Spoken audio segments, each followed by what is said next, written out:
And we are live. Hey, everyone, welcome back.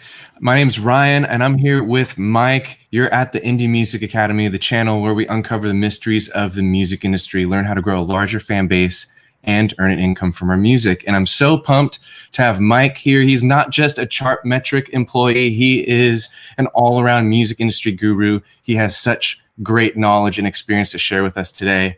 So I just want to say welcome. And if you are here with us live, go ahead and type your name in the chat. Say hi to Mike. Let us know where you're streaming from today. And I'm already seeing Zach's here with us. How's it going? We have OMG BLK23. How's it going? So, Mike, wow. How you doing? I'm good. I just started looking at all the comments and I got a little distracted. I'm great. Thank you so much. I'm really happy to be here. I know the first time we spoke, we realized we should have just hit record. So here we are doing it live. Anything could happen. That's exactly how this came about. Like, we were chatting on Zoom. We were talking about Chartmetric, great software. That's how we met initially, because it's a great analytic software for streaming for musicians in general. And the conversation that we had, it just went all around the music industry, not just streaming, but growing your audience. And I was like, oh man, this would have been like good for me to rewind. You have so much knowledge. And so before we go on as many tangents as we want, because we want to take your questions today. So if you have questions, throw them in the chat. We will answer and respond to them. And definitely take advantage of that, because Mike's not here every week like I am. So this is really about him being here and his brain. But I want to just bridge your job, how I met you, to everything else. So let's talk about that first. Can you tell us a little bit about Chartmetric, what you do there, maybe the story about how you found out about Chartmetric, just so people can get caught up to where we are.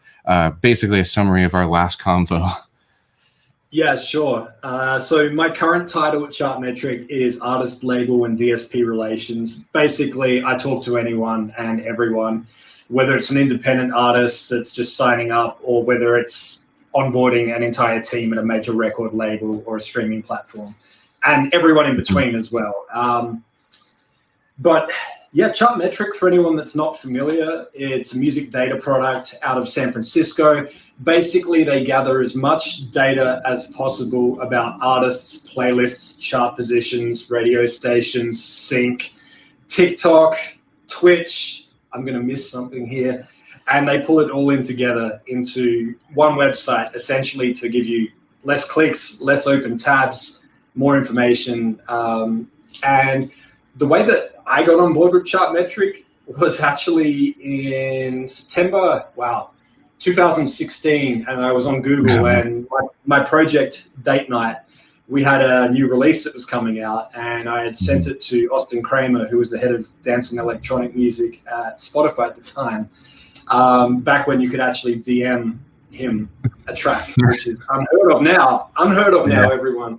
And he's no longer with Spotify, so don't DM him tracks for Spotify. But I actually was really impatient waiting for Friday morning at 9 a.m. Pacific time for Spotify for Artists to update.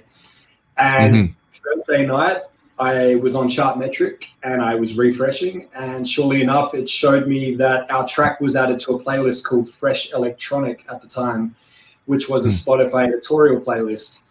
And so that led to me sending this really big email to Chartmetric saying, you guys helped me to find this out first. I'm a free user. I haven't paid anything.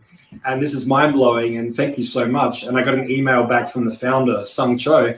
Fast forward a few weeks later, we're having coffee. And fast forward again from that, a couple of years later, I was in a position where I was able to become part of the team officially, instead of just being their, I guess, number one promoter / fanboy.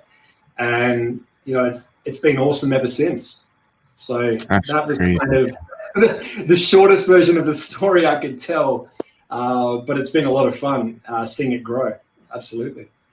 Man, that's a great testimony to just like relationships and playing that long game and going that extra mile to just make that connection and not necessarily expecting anything from it, right? This happened years later, but you planted that seed and it eventually turned into, well, it was a life-changing DM at that point because now it's your career.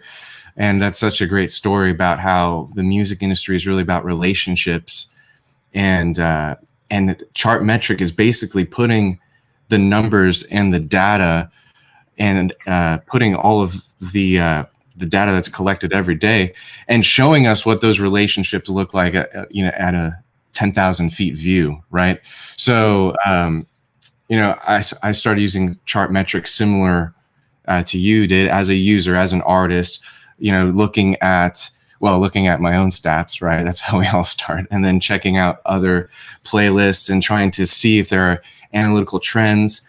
And so for someone who is an independent artist, can you speak to like whether or not Chartmetric is a tool for them, or is it just for the number whizzes and the record labels and people who like math?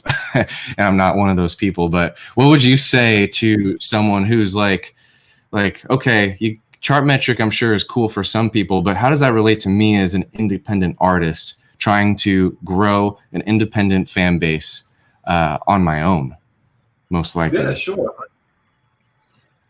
Chartmetric will not do the work for you. You're still going to have to do the work, but Chartmetric will present numbers to you.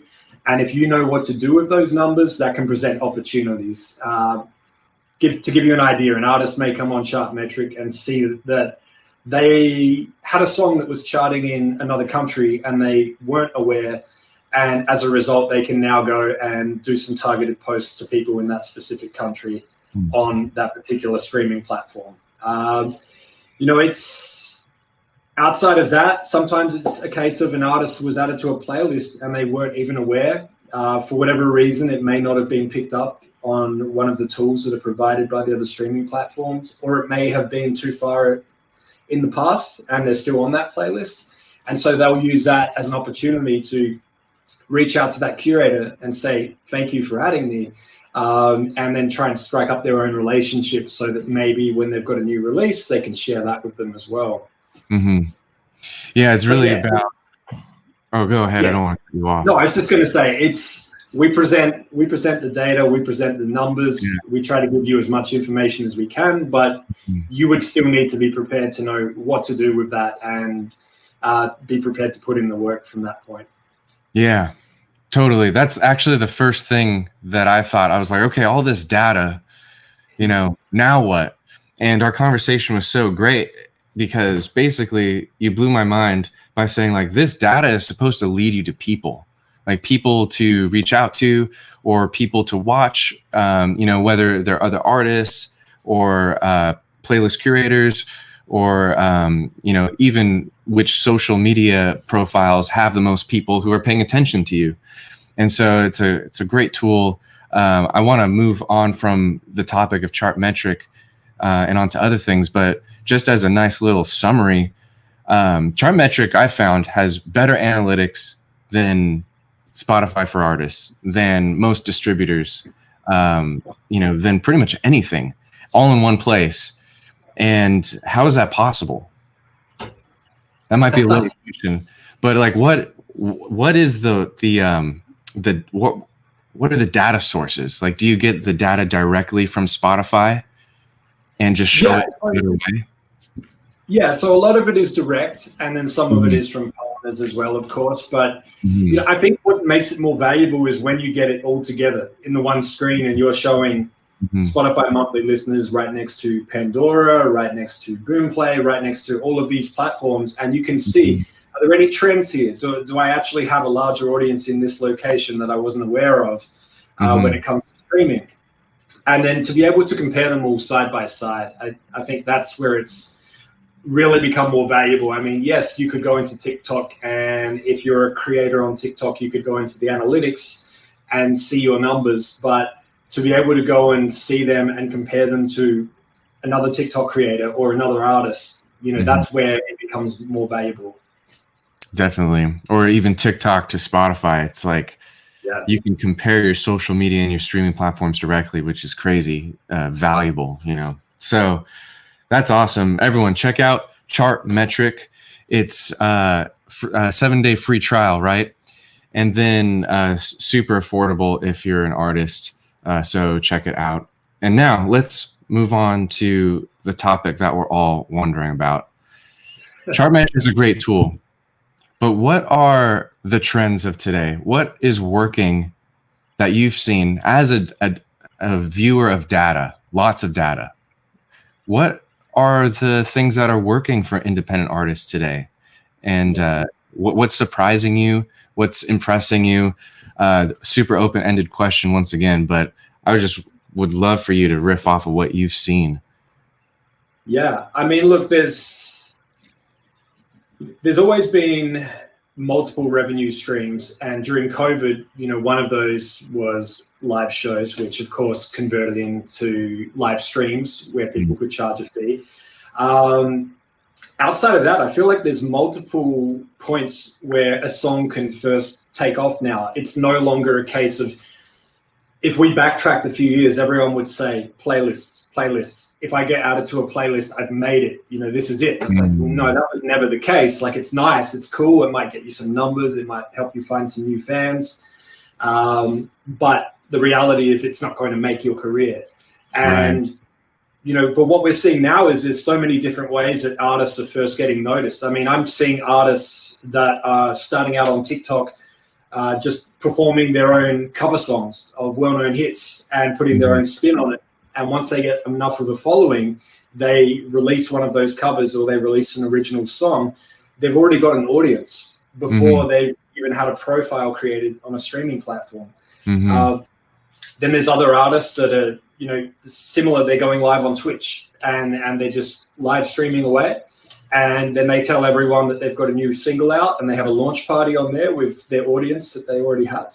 And then there's the I don't want to say old school, but there's the other methods, such as getting it out to blogs and getting people to listen to it, review it, write about it, tell people about it as well, because they're trusted and a lot of people will read those as well. And that can lead to editorial placements on playlists. All of this combined is what artists are realizing now. There's no one thing that will necessarily make your release a success. When you see these overnight releases, it didn't happen overnight. The track could have been uploaded to the distributor 6 months ago, and they've actually spent all this time creating everything, all the assets, getting the TikTok challenge ready, getting the visual loops ready for the Spotify canvas, getting all the press write-ups, all of this.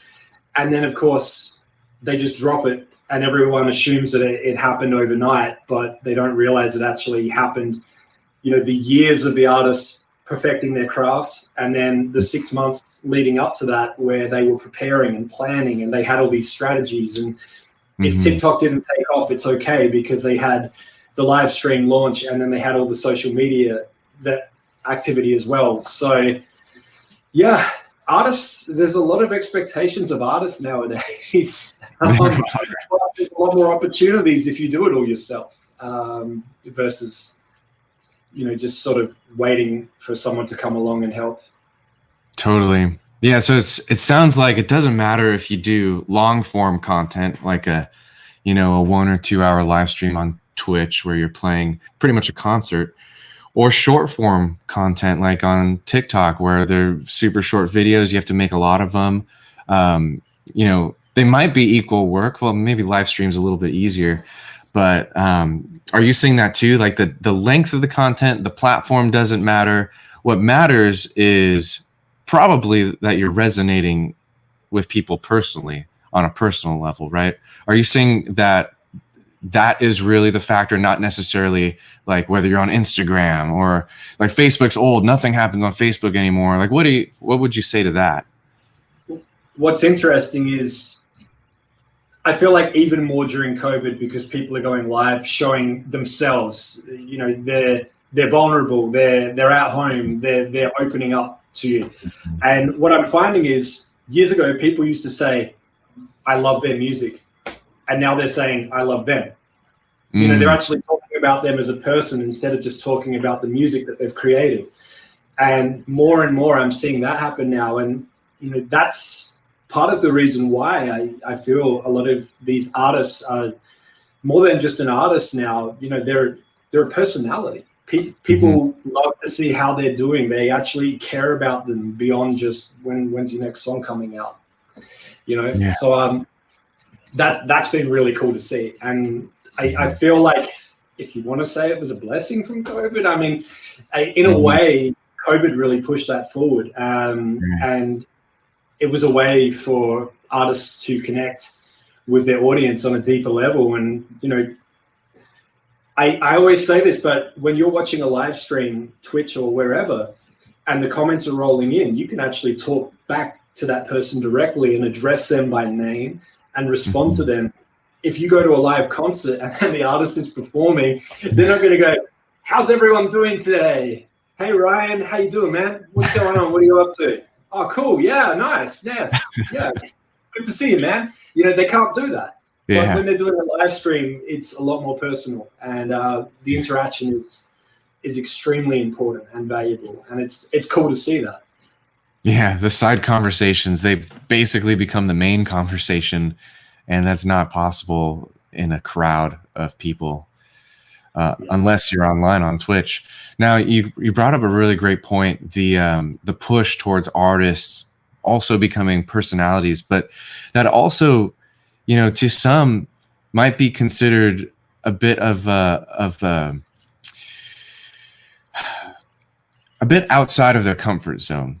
I'll say some artists, I'm sure, just want to make music and don't necessarily want to have to be super vulnerable, share their life. Maybe they don't think they're particularly funny or entertaining, but they are super creative and super talented.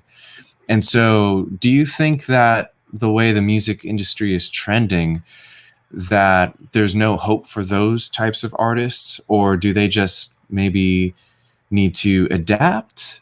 What would you say to that? You definitely cannot force it.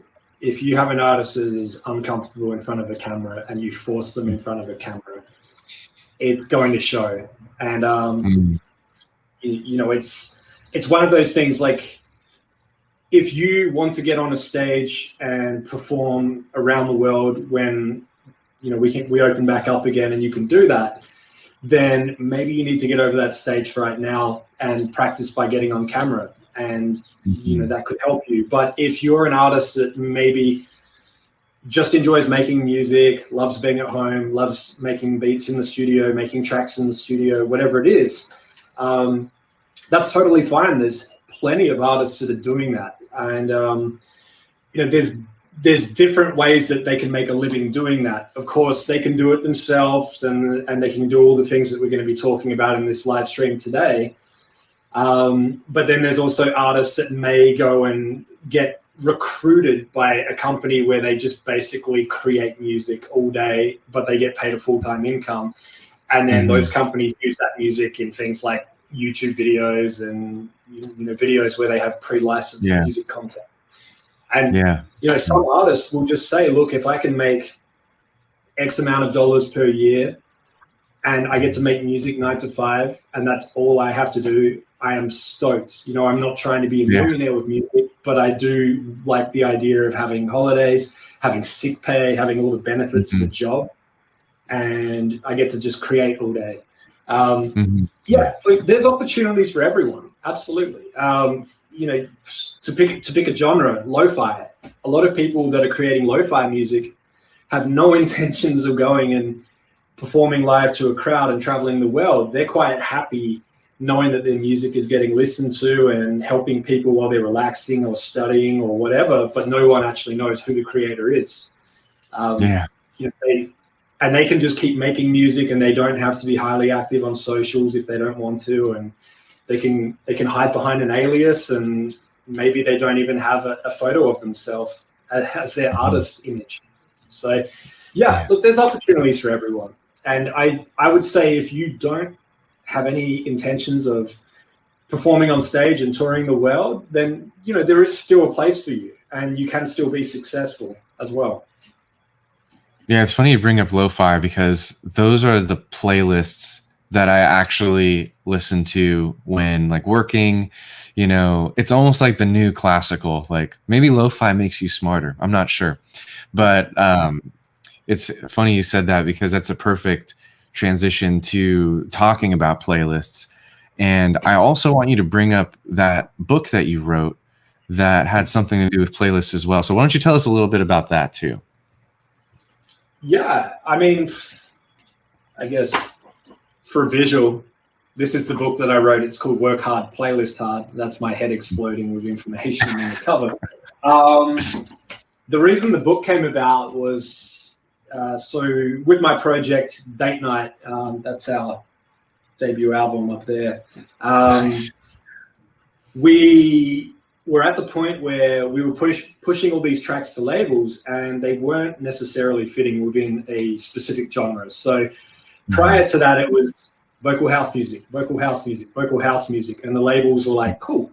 And then we started bringing tracks to them where it was like soul or funk or liquid drum and bass and new disco. And all of a sudden the labels were like, stop, you're freaking us out. We don't know what you're going to bring next. You know, so no disrespect to the labels, you know, but we just said, look, we're having fun doing this. Let's take a risk. Let's self-release. And so we went ahead and self-released. And at that time, I was actually moving from Australia to California. So I had a lot of free time on my hands because I didn't have my work visa yet. And I was just sitting down, researching, DMing, asking a lot of questions, making a lot of mistakes and documenting all the process.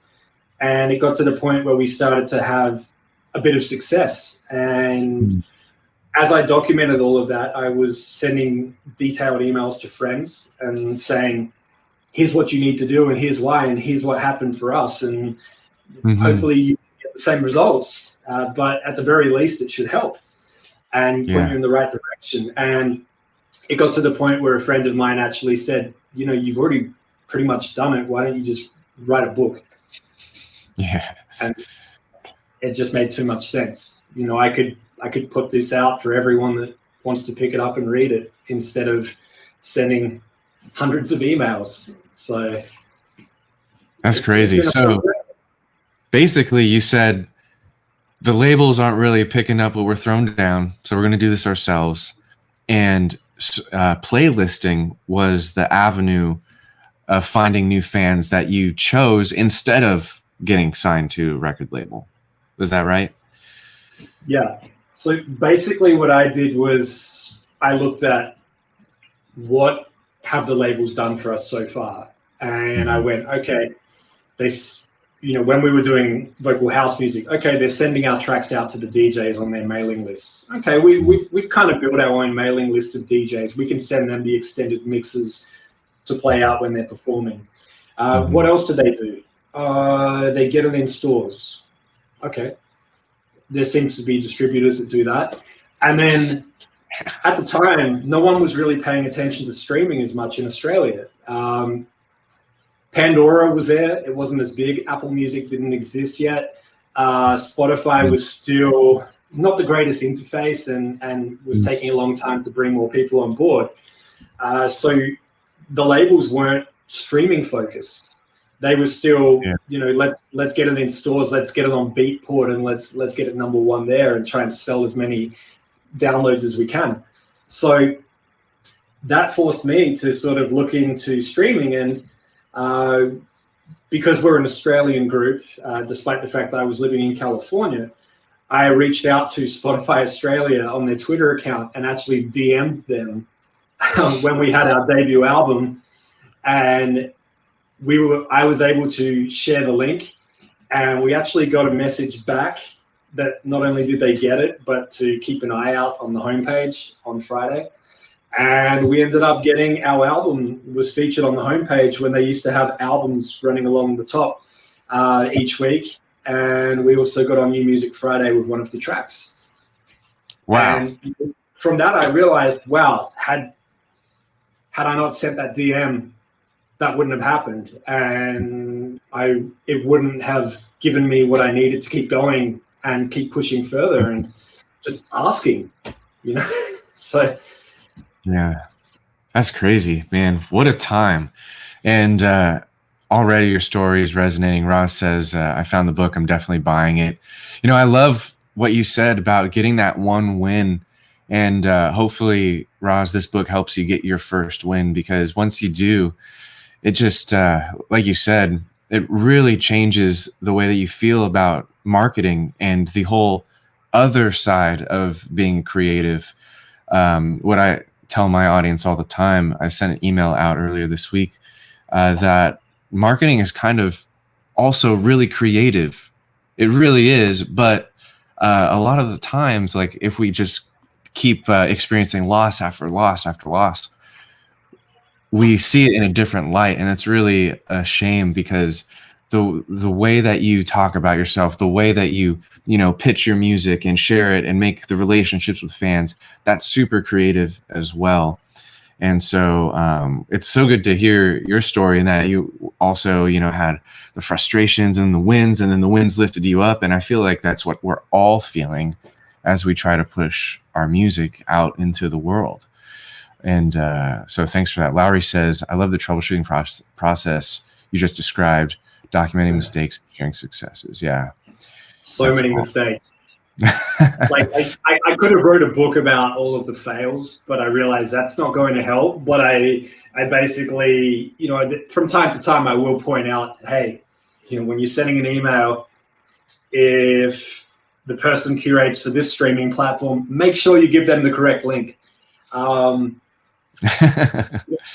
thing that comes to mind, this was not something that I learned personally, but I saw happen on Twitter. Zane Lowe at Apple Music, Beats One, went on Twitter and said, hey, for the second half of the show today, I'm going to just start playing music that's just been sent to me, because I'm always hunting for new music and I want to give you all the opportunity to send music to me. And of course, he had a team listening and quickly, checking everything for him. But almost all of the comments that I first saw on Twitter were people just going, oh my gosh, Zane Lowe wants a track. They sent Spotify links. They didn't even take the time to go and you don't even need to have an account with Apple Music. You don't need to be a subscriber. You can go to music.apple.com, search for yourself and get that link and paste that on Twitter, even if you're not on Apple Music. And use I Google. was watching that and I was like, oh, the 5 people that maybe put an Apple Music link probably had a better shot. Yeah. Oh man. Yeah. Let Google do the work. Make it easy for them. It's amazing what happens when you make it a little easier for someone. And you also show that you put a little time in and thought into what you were doing. So, yeah. That's crazy. All the fails, though, not a bad book idea, Ross says. Yeah. Honestly, skipping, this is going to sound weird, but skipping all the failure that we all need to go through is huge value. So thank you for putting that in a book. Like, all of the artists who end up purchasing are going to skip all the weeds that they'll get stuck in, and all the fails, Lowry says. I love it. It's the road. Awesome. Well, sweet. I'd love to talk more about Spotify, but only because we talk about Spotify so much. Spotify seems to be everything that every YouTuber is talking about. It seems to be what every blog is talking about. But as you know, as I know, as everyone knows, there are so many more streaming platforms out there than Spotify, Apple Music, and Amazon Music. But we never hear about them. And all that we hear basically are like, oh, well, you get paid a better royalty on Deezer. But then the next thought in everyone's mind is like, well, who uses Deezer? In our circle, right? So I want you to speak to that, because I know that there are people on every streaming service, but we only kind of hear about the big 3. And so what should an artist do about that? And how do you market to every single streaming service, or can you even? Yeah. I mean, look, Spotify is like Google. It's a very, everyone knows the name, but there are other options out there. So, people could use a different search engine and still say, I'm going to Google, because it's just easier. It's kind of like with music. Oh, my music's available on Spotify. What they mean to say is it's available everywhere. I mean, I hope nobody is going out of their way and saying my music is only on Spotify and unchecking all the other stores when they distribute, because that's just, the reality is not everyone listens on Spotify or Apple or Amazon. There's streaming platforms in other countries, and you may not have access to that platform yourself, or you may go on there and not be able to find your music, but people in that country could. To give you an idea, Angami, and I hope I pronounced the name correctly, but Angami is a streaming platform in the Middle East. And I believe it was 2019, there was over 60 million subscribers, which is how many there are in just Pandora in the US currently. And Angami, I should mention, you can still DM Angami Cares or Angami Artists on Twitter, one of the two, send them a track. And that's how you pitch to editorial right now. And they will actually write back to you if it gets added. It's as easy as that right now. Kind of like Spotify back in the day. And they have their own platform, Angami for Artists as well, where you can go in there. Not only can you see stats about your music, but if you want to distribute directly to them, you can upload it and they pay you by PayPal once a month. So if your distributor don't push music to them, you can sign up and upload it yourself. You can upload music videos as well. But yeah, and once again, there could be someone in the Middle East that they don't use Spotify. They use Angami. So simply, and one thing that I found I want to address is I get a lot of artists saying, oh, I went to Angami.com and I created an account here in the US and I logged in and I don't see my music. The reason for that is music from around the world, they only have licenses to make it available in the Middle East. So because you're logged in within the US, it won't show.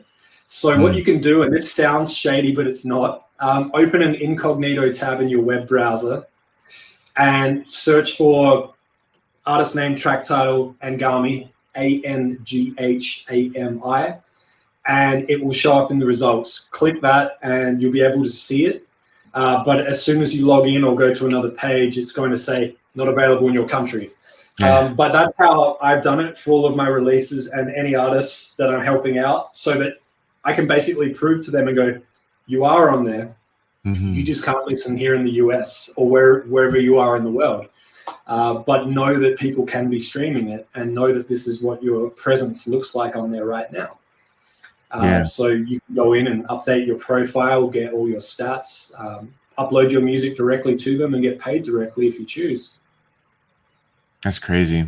That's a huge tip for artists who are trying to grow a global audience. I didn't know any of that. Never heard of that streaming service before, and I'm sure a lot of the listeners who are tuning in today are the same. It's like we're kind of in this Spotify bubble where everything is just Spotify all the time. And Roz has a good question that's currently on this subject that we're talking.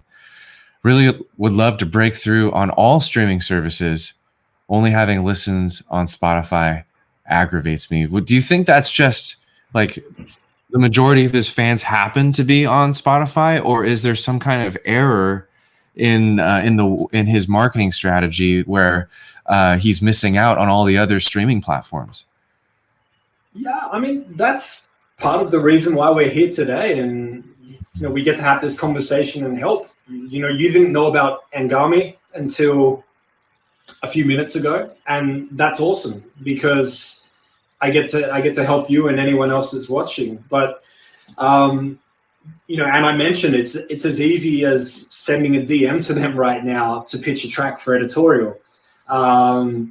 you may not get millions of streams if you get added to an editorial on there, but you may find 50, 100 fans that you didn't know you had who have never been able to get access to your music before or have never heard of you. And not only that, but however they find your music, let's say you do get added to an editorial playlist, they click to your profile, you can have links to your social media on there, and now you've got followers on social media as well. But yeah, it's paying a little attention to these platforms will help, because not only do fans see it, but people at editorial see it as well. And, they'll see, oh, okay, Raz has gone in and uploaded a photo and added a biography and added some links to social media. Perfect. Let's take a quick look. And they get to know more about you, how active you are as an artist, what you're doing. And, it's going to give you a better chance than the person next to you that has just that silhouette picture of a person's head because they haven't uploaded the photo. And there's no additional information there, and it looks like they have never paid any attention to it. Instead, it says, here's another home, you found me, you found my music, welcome, follow me, and while you're at it, go and follow me on social media as well. Yeah, that's awesome. A viewer's asking, how do you spell that platform one more time? Yeah, sure. I'll say it, and I'm going to actually type it here in comments. Let's see how this goes. Perfect. Actually, I can't type a comment there. What am I saying? It's ANGHAMI. AMGHAMI. And I just private chatted it to you as well. Oh, perfect. Yeah. But yeah, I mean, it's Spotify was one of the first when it came to streaming and when it came to giving artists additional tools.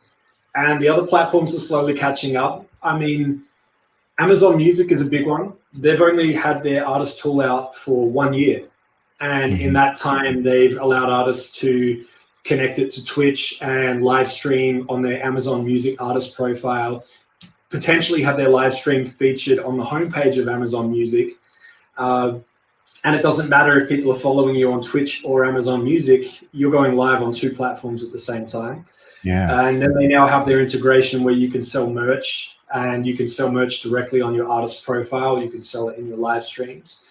And there's all these features. I mean, yes, they don't have an editorial pitch form as such, but they have an email address. I think it's musicsubmissions@amazon.com. That's in their FAQ on their website. And that's how you submit music to Amazon Music right now. Awesome. So, but yeah, I'd say go and check their FAQ because it's right there on music.amazon.com. And yeah, it's as easy as that. But all of these other streaming platforms are rolling out all of these cool tools, and we all want to get on playlists, but there's so much more that we can do beyond that. And Amazon are very much voice focused. I mean, I've got mine here, but it's unplugged for obvious reasons. But you can get your audience to follow you without having to click buttons and without having to direct them through a long process of searching for you. You could just simply tell them to say, Alexa, follow artist name X on Amazon Music. And it's as easy as that. They're done. And then when you release a new track, the rings on the speaker, if there's colored lights on there, will change because there's a notification. The day your song is released, they get their notifications that morning and they get told you've got a new track. Just another way Amazon's taken over the world. Yeah, those features are awesome. Yeah. One other thing about Amazon that I really like is they're very much voice focused, as you just saw. And in Amazon Music for Artists, they'll show you how many people have used their voice to request by artist name, by song title, by album name, or by singing or speaking part of the lyrics to a track. So if you've uploaded your lyrics, people are going to find your track a lot easier as well, because let's face it, some people don't know the artist name or the track name, but they could say, play the song that goes and then sing part of the lyrics, which I'm not going to do. That's so cool, though. Yeah, and because of the hardware element that Amazon has, Spotify will never be able to compete with a feature like that. Yeah, that's crazy. Yeah. And then, yeah, is Google Music still a thing? Probably, but So Google Music, I don't know why I said music. Google Music was shutting down for a long time, but it's not like it was a fail. Basically, they just wanted to keep with the YouTube branding, so they went, okay, Google Music is no more, it's YouTube Music now. We can roll you over all of your artists, all of your playlists. It's now in the YouTube Music app. What's cool about that is I created a bunch of playlists on youtube.com, and by simply changing the URL, just adding music in the start, so changing youtube.com/ all of that to music.youtube.com/, it now has those playlists available within YouTube Music, even though I don't actually use YouTube Music myself as a listener as much as I should. I can share those playlists, those artist playlists within YouTube Music. So it's kind of like cross-platform in a way. You create a playlist in one and it goes to the other. And yeah, you know, I'm seeing a lot more of that. It's like Amazon. You go live on Twitch, it goes live in Amazon Music.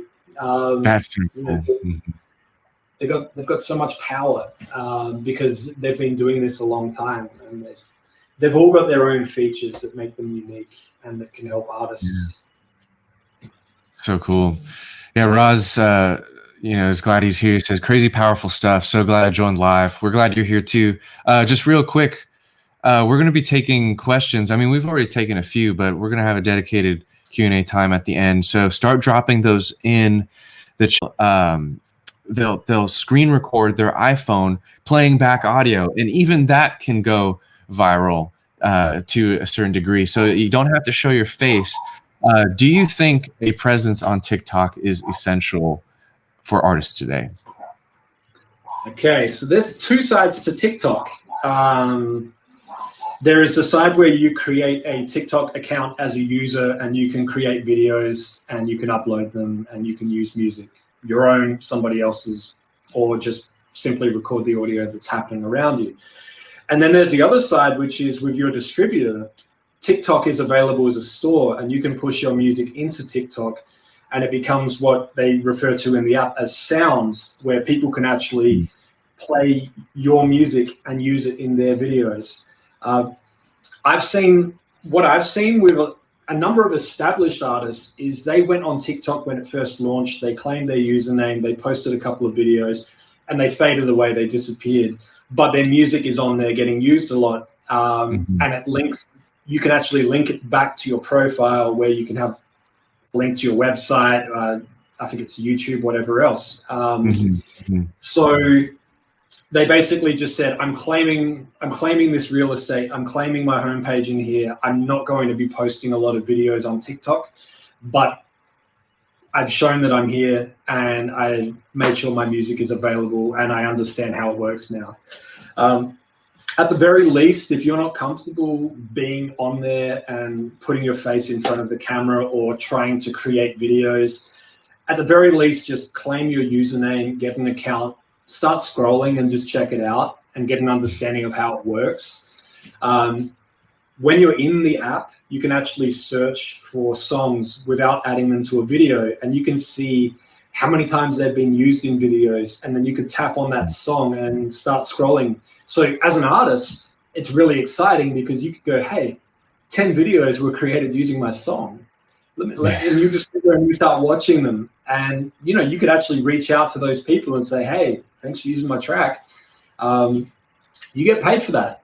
It's not much, but it's pretty cool that people can actually tap on the track, and it will take them to that track on their preferred streaming platform as well. So that's the way that it is quickly converting into fans if a track takes off on TikTok. So that's kind of a long-winded answer, but at the very least, get on there, claim that real estate, claim your username, get an understanding of it, see how your music's going on there. Just make sure it's on there and it looks right. And if you're feeling creative, make a few videos yourself. I mean, look, I went on there just as myself to mess around, and it's interesting because you get an idea of how to capture people's attention quickly, and it's not having your face in front of the camera all the time. I had one day I was out for a walk with the dog, and I saw all of this stuff that looked like piles of dog poop, and I'm like, hey, what is that? And so I started filming it. Turns out they'd just done some work on the grass, and it was actually something else. But I had a video called, is this the biggest amount of poop I've ever seen? And it went pretty crazy on TikTok. And I went, that is extremely weird. But I realized that's what hooked people, because they went, okay, I see something in this video that looks like something. I don't know what it is. I need to watch. And without that being my intention, I mean, I was just doing it to be funny. I didn't actually expect it to do anything. And I think that's what's most important. You just do it to do it, basically, instead of, feeling like you need to have a script, you need to have a great camera, you need to look perfect, you need to do all of this. Just do it, put it out. And worst case, it doesn't go anywhere, you go on to the next one. You can delete it if you don't like it. So yeah, it's just, for me, it's experimenting, and it's been fun. And yeah. Do it just to do it. Did you put a song in the poop post? I did, and I didn't use one of my own songs. I used the song Roses by Outkast, where if everyone knows the lyrics to that, it kind of makes sense. So yeah, it's still on my TikTok, but no need to go and check it out.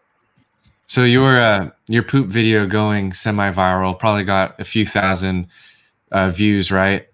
Did you just earn Outkast like a solid like $10 by including their song in the video? It definitely did not go viral, but it was the highest number of views I'd had on a post on TikTok, and that excited me. For myself, it was fun. Yeah, I don't think Outkast know I exist, let alone that I created a quick video using their song. But in case you're watching, you're welcome. Yeah. All right. Let's go. I saw a few questions pop in. Feel free to continue typing. We'll be here for another 10 minutes just about. But I wanted to shift it over to the audience who's been asking just great stuff. And the first one, it was up a bit. It was about songwriting. It was when we were talking about submissions, and Earl had a great question. How would a writer, right? We keep talking about artists, right? But how would a writer get in the mix? He says submit to labels. Are labels interested in someone who just writes? What are the outlets for someone like Earl, who doesn't necessarily want to be a performing artist, but still writes great music, and is curious about his opportunities in the music industry? That's actually a really good question. I'm definitely not a songwriter as such, and it's a tough one, because I mean, obviously, at least if you're not wanting to also be the performer and you're wanting to write for other people, then it could be a collaboration type situation where you could go up to someone and go, look, I've written something and I would love it to be performed by someone. Could we work something out together? But yeah, going to a label and just going, here's something I've written is something that I've never really had to explore myself. I'm curious about what that would look like. I mean, honestly, I feel like if we backtracked a touch, it would probably be, I would be reaching out to a performer and sharing what you've written carefully, of course, and just making sure that you negotiate all the terms and splits on day one, if they're interested, because it's a lot easier to negotiate a % of nothing than it is to negotiate a % of $100,000 6 months later. So lock that in, protect yourself. But from that point forward, I would just say, I want to be credited on this. I want my name on this somehow, even if it is just when you go to Spotify, look at the credits, it says writer, because they now have profiles for the songwriters. And they're doing that on most of the streaming platforms. And it's very much like an artist profile. So you can have a presence for yourself that way. And then it's easy. You've got a portfolio you can show to the label, and they can go on Spotify and listen to 10 songs that you've written, or had a hand in. And that's going to make it a lot easier, because now they can see the results and sort of decide what to do from there. But yeah, I would reach out to artists and collaborate first. You'd be surprised how many artists struggle to write their own music. They usually get someone else to help them. They've written, they've rewritten, they've torn it to pieces, and you could come in and just take it to that level that they need. What a great answer. Yeah. So Earl, if you're still here, definitely that was exactly what I was thinking as well. There seemed to be a step missing, and thanks, Mike, for pointing out what that was. The songs, they need to be released and out into the world. Otherwise, there's just not much to it. There's a lot of songs that nobody's ever heard of before because they're in someone's journal, right? But once the song is released, then that's a step that needs to be taken. I feel like, in order to attract. Ryan, I'm sorry, something that just came to mind. Some of the music distributors, so CD Baby, just for example, just to name one of them. They have their own community where there's a lot of artists that are on CD Baby, and they're active, and they talk to each other, and they have their conferences and all of that good stuff. It could get to the point where you could be on social media and go, anyone on CD Baby looking for a writer, let's work together. Or, DistroKid, anyone on DistroKid looking for a writer. And, to make things easy, it could just be, look, if I write this, cut me in on your team, give me a %, and, we're done. And you may not realize it, but you're helping someone else. You're doing something that they can't do, or they can't do as well as you. And so you're actually contributing. So yeah, I'd say that there's opportunities out there, especially if you're using an independent distributor.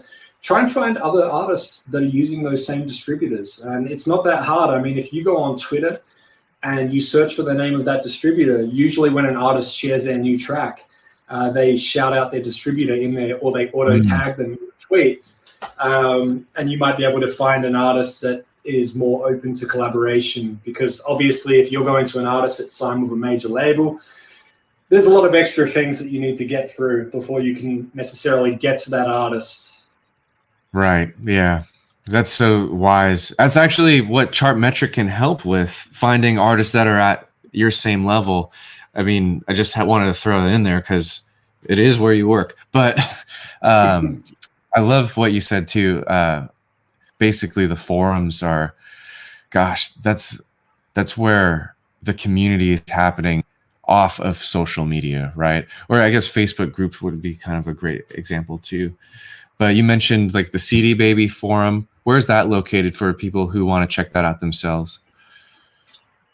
So it should be on cdbaby.com. Okay. It should be right there. But not only that, but they have their DIY musician conference, which obviously did not happen last year. But I must say, like, even if you're not distributing your music with CD Baby, you're going there with an entire venue full of like-minded artists that are doing all the work themselves and looking for every opportunity. And I mean, when I was there in Austin, Texas at the last one, which would have had to have been 2019, I just remember going through the lobby and people were just pulling out their instruments and they just started jamming, and then they'd start writing, and then you'd go up to your room, you'd come back, and all of a sudden they've got a song and everyone's joining in, and then they're performing it that night. When we get back to that, which we're getting closer. There's a lot of opportunities like that, and it's not just CD Baby. There's a lot of other events like that where there's independent musicians. They gather, and you're in a room full of people that are as hungry as you are. I mean, they're not buying a ticket and attending that, just to kill time. This is what they want to do. So, definitely keep an eye out for those opportunities when they come up. I mean, I know it costs money, but I mean, I heard of artists that would drive there and sleep in their car, if that's what it took to go and attend, or they would drive in every day from out of state and they would drive back, whatever it takes to get there. Definitely try and make it if you can. Awesome. Yeah, keep the questions coming. We'll do questions for about 5 more minutes. There's a really good one I want to pull up from Roz. He says, that was really helpful, but I struggle with the idea of playing live. And I think he's talking about live streaming. What do you think is another alternative if maybe someone's a great songwriter, great producer, but playing live, maybe they don't actually play guitar? You can be an extremely talented producer, but not play guitar and not really have that go-to format for doing a Twitch live concert, or it's definitely not as easy. So what would you say to someone like Roz who maybe needs to find another way to perform live or go live? There's other ways to get comfortable with going live without being on camera. Give you an idea. If you like to play video games, you go to PlayStation, download the Twitch app, start playing whatever your favorite game is, and go live. And all of a sudden, you start to clock up a few hours live streaming. And then when you're comfortable, turn your microphone on. And when comments come up on the screen, talk to the person and address them. That's one way of going live without performing. There's producers that will sit there and they'll just have a session open and they'll just start messing around and making a beat. And they might have their face in the corner and they've just got their screen sharing, and it could be an Ableton session. And it's amazing how many people will view that. And you don't have to be this big time producer for people to watch. People will want to learn from anyone. So if you have 2 viewers, you could be helping them right now. They could be learning a tip about how to tune the perfect kick drum or whatever. So it's up to your level of comfort. You definitely, and you can't force it. If you do want to perform live, then yes, you need to start to get a little more comfortable, but maybe you're off camera first, play a game and share the game full screen and just talk. And then when you get to the next level, share your computer screen and have you in the corner on video, but just a small video. And then eventually you might start just talking like this, and then you might just pick up your instrument or start creating and your full screen. And, it does get easier. I used to be terrified of stuff like this. But you just have to remember that what you're doing it for. You have fans out there, you want to connect with them, you want to share something with them, whether it's news or something you're building, something you're creating. And you can just go on there and have fun as well and let people in on that fun. Yeah. And the side conversations, that is the fun, just including people on the stream, and pretty much like how we're doing now. And we're up against the clock. I want to keep this to an hour, but we'll take one more question.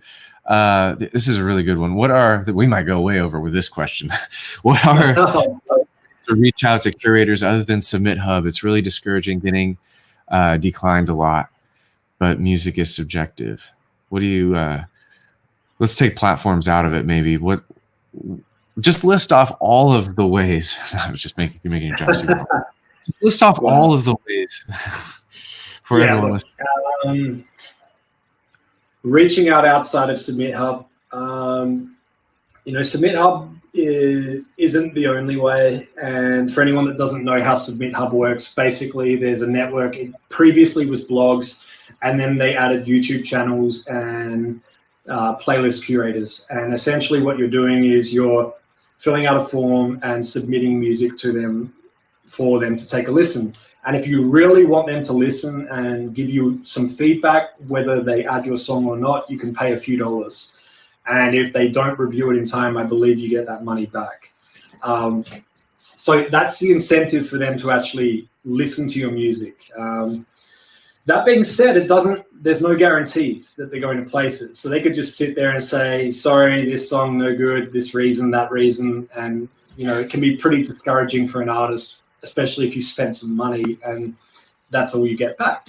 And then the other side of this is doing the research yourself and finding a playlist, and maybe there's maybe you looked at the profile picture of the curator and you screenshotted it and you went into Google image search and you compared it and you found their social media by using Google image search, or you typed their name into Google, whatever you did. The mistake that I'm seeing, and look, this is different for everyone, but I've seen a lot of artists that will go and find a curator and send them this epic message, which will have everything. It will have the biography. It will have links to the first 5 albums. It will have YouTube video links. It will have all of this extra information and detail. And that's cool for some people, but the reality is when you see a message that long, I know for me personally, if I see a message that long, I say, this is going to take me a long time to respond, so I'm going to do this later. And then it gets pushed to the side. Whereas if the message to that curator is short and it's just one simple question and you ask politely, and I'll give an example in a sec, you're likely to get a response quicker. So, the way I see it is, if a friend texts me a quick question, I write back to them immediately. If somebody writes a long email to me telling me what's happened in the last 3 months in their life, it might take me a few weeks before I write an email back responding to that and telling them what I've been up to. And it's the same with these pitches. So what I do is, it's very simple. It's in the short message, I try to at least show that I've listened to their playlist, what I feel about it, as far as I found an artist that I like and I know that their playlist is rock. And then I ask, what's the best way to send them music?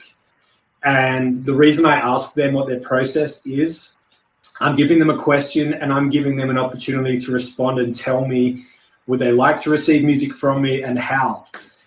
Most of the time when they come back, they'll say, I'm really glad that you asked and thank you for the compliment. I prefer to receive music by email. Here's my email address.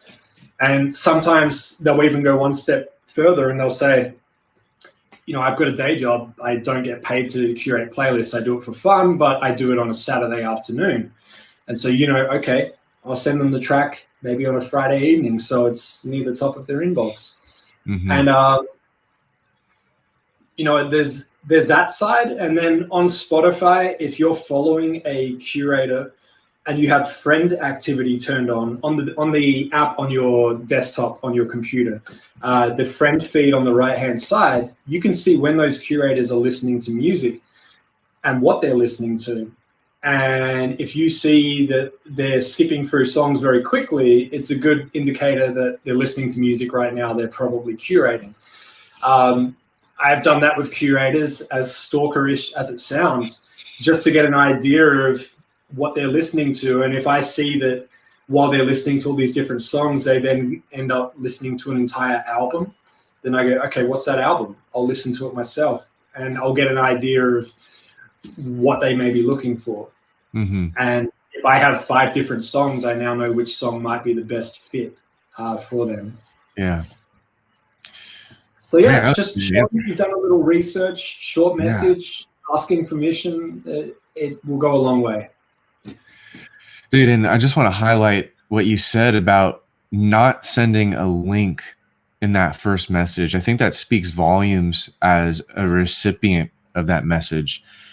And I think that's a really great, that's like a $1 million tip there.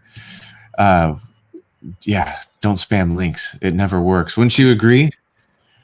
Yeah, and if I could just add on to that as well, the reason you don't need to put a link, if you've got their interest, they're going to go to your profile and tap that link there. And I sure hope you've got a smart link that goes to your music or your latest track on all streaming platforms, because you've made it really easy for them, which is a very important thing as well. The easier that you can make it for someone to do something for you, the more likely they'll do it. If it's not work for them, if they have to go and type your name into Google and then try and find your website, and then they go to the website and you haven't updated it in 6 years and there's still a link to MySpace and there's no streaming platform links on there, it gets too hard. And it also in a way, unfortunately, looks like you don't maybe care as much because you haven't taken the time to update that. At the very least, just add those new links. Just keep that in mind, that when you message someone, that they may go immediately to your profile and take a look and tap that link. So just make it easy. Before you do the outreach, make sure that you've done that. Amazing. Well, thank you so much for that. That answer was loved by all, I'm sure. I loved it. And with that, we've been at this for over an hour. I just want to give you the opportunity. Do you have any final thoughts that you want to share with the viewers today? And definitely make sure that you remind them about your book as well. But one last thing before we go, what would you just like to say to everyone who's tuned in? You know what? I think it's a lot of artists just tempted to quit when something doesn't work for them. And it could be they have a track that they felt was the one and it didn't really go anywhere the day it came out or within the first week. And for me, it's don't give up.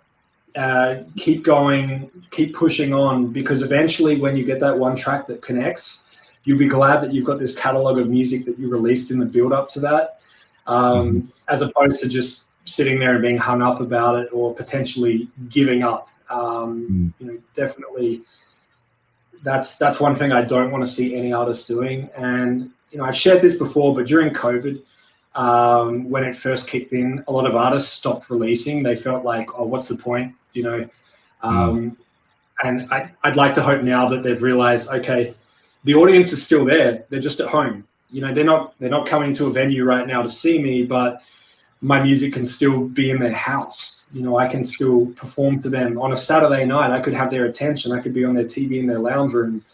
I can do that for people around the world. They don't have to fly to the city I'm playing in. So definitely it's just keep going and keep pushing forward. And, eventually we're going to get back out there and you'll be glad that you've got this catalog of incredible music that you've released that you can perform and you can share with the world and people can discover it for the first time. Awesome. Well, guys, thank you for being with us live as we talked about so many important things: streaming, social media, growing your audience. If you want to connect with Mike, that's his Twitter handle on the screen, and he put that there, I'm almost positive, so that you can stay connected with him. If not, delete it now. We'll have to scrub it from the recording. I'm just joking. But connect with Mike. Mike has his book on Amazon, Work Hard, Playlist Harder. Check that out. Great read for anyone who is interested in playlist promotion specifically. It goes through everything that he discovered as he got his band successfully playlisted. And if you liked having Mike on the channel, leave a comment on the recording. I already know I'd love to have him back in the future. What a great guy. So thank you, Mike, for coming on today, for sharing your expertise. And I know the audience loved it. Everyone, have a great day. Best of luck in your music careers. Thanks for tuning in. And I'll see you guys in a future video on this channel. See ya. Thank you, Ryan. Thanks, everyone.